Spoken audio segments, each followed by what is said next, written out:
There's a transfer yards at the Skarloey Railway, located between Coburn's Gate and the sheds. This is where goods are transferred from narrow gauge to standard gauge. It's not usually that busy. Despite this, the engines love working here. Baxter and Norman usually works here and make good friends with the Skarloey Railway engines. Skarloey likes working here the most is because of his forgetful driver.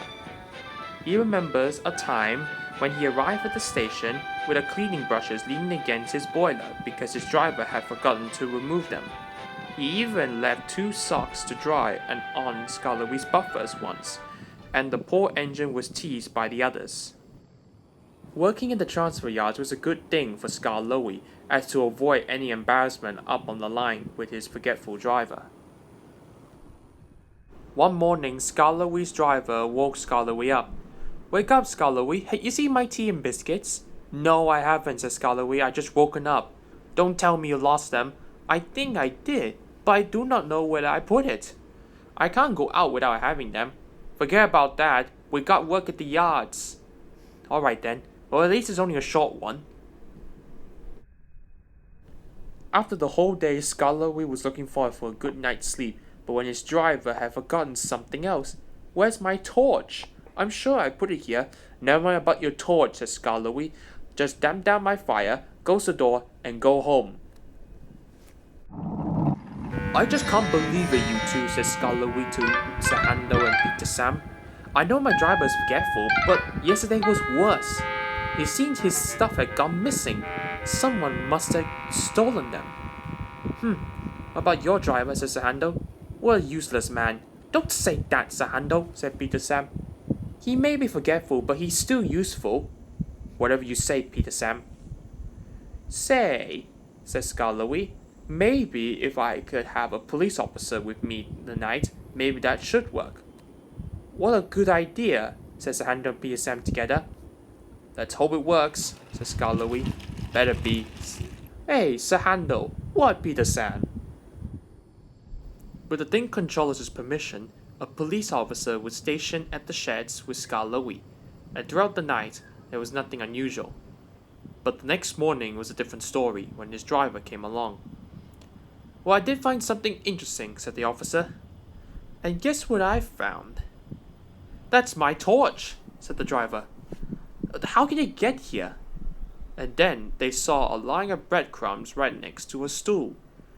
"Oh, I think I know where my sandwiches are. I must have dropped them on the floor when I was talking to the fireman." They followed the trail of breadcrumbs until they found a huge pile of leaves at the back. "I wonder what they're doing here," said the 2 men together. The pile of leaves scuffled. As the 2 of them looked closer, they found that inside the pile of leaves were a family of hedgehogs and the remains of the driver's sandwiches. "Well, I'll be," said the policeman. "I guess we solved this thing after all." "Yeah, kind of," said the driver. "Well, I won't mind of letting them having my sandwiches." After reporting it to the Think Controller, he installed a safe at the sheds, so that way all the drivers and firemen's belongings and their equipment will never be lost, especially Skarloey's forgetful driver. Rusty arrived at the transfer yards to find that Paxton and Norman were there with the Think Controller with no standard gauge vans waiting for him. "I know you don't mind the hard work, Paxton and Norman, but you can't be everywhere at once. You need some help." "Thank you, sir."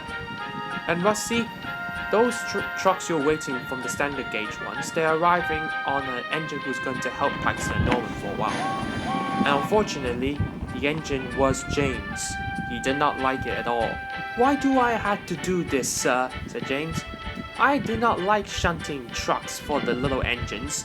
"You will do as you're told, and the Vac Controller said so stick with it." "Yes, sir." "Oh, hello Rusty." "Hello James. Not good day for you." "Not really. I thought Paxton and Norman can handle things on their own."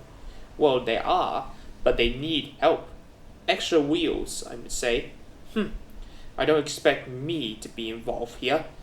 Anyway, you diesels can handle well with trucks. I prefer pulling passengers.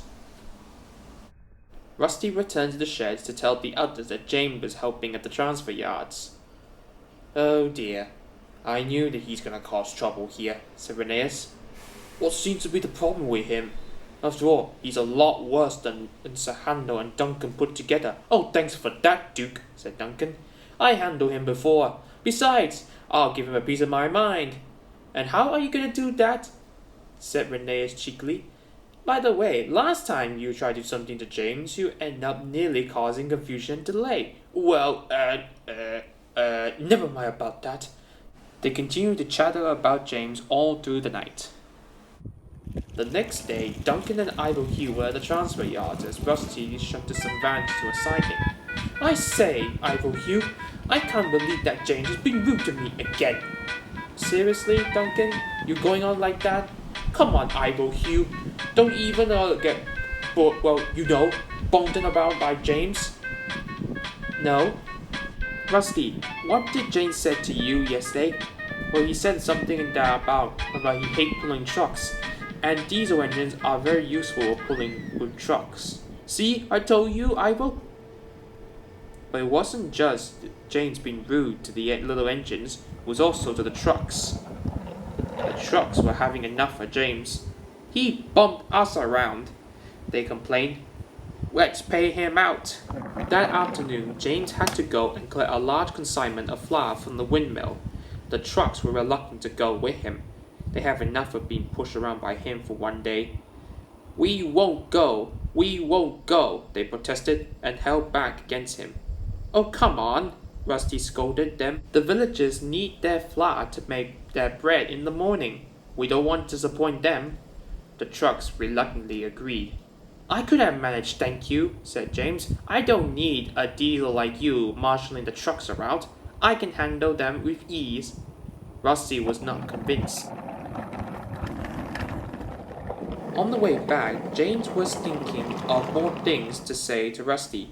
The trucks were still cross, but they were waiting for the right moment to strike. As James approached the transfer yards, his driver could see the signal said danger, and the points into the yards were against him. James prepared to slow down, to stop, but the trucks have other ideas. On, they cried, and surged forward. James's driver slammed on the brakes, but it was no good. James couldn't stop. He hit the points with a clang and came off the rails. The trucks banged into each other, and the low burst opened, sending a huge cloud of flour into the yards, covered James and everything around him. Achoo! He sneezed. Rusty heard the commotion and hurried into the yard. Oh my goodness! He exclaimed when he saw the mess. Then he saw James, who couldn't help but laugh. Rusty soon brought help and began clearing the mess, along with Duke, who agreed to help. James was lifted back onto the rails, and Paxton and Norman were sent to shunt him to the works for inspection and repairs. My goodness, the two diesels said together. It's a ghost train. It's only James, chuckled Rusty. I might be Rusty, but he's Dusty. Everyone laughed except James, who kept very quiet.